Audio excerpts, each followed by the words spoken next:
Hello, good morning guys. Ayan po. Umagang kay ganda sa ating lahat. Ayan. At binabati ko kayong lahat ng advance Merry Christmas. At nawa po, lagi po tayong pagpalain ni Lord sa ating pang-araw-araw na buhay. Ayan guys, simbolo ng Christmas ay yung bang maging pair tayo sa ating mga kapwa.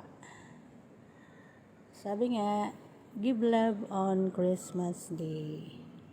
Salamat po sa panonood and good morning. Happy Monday.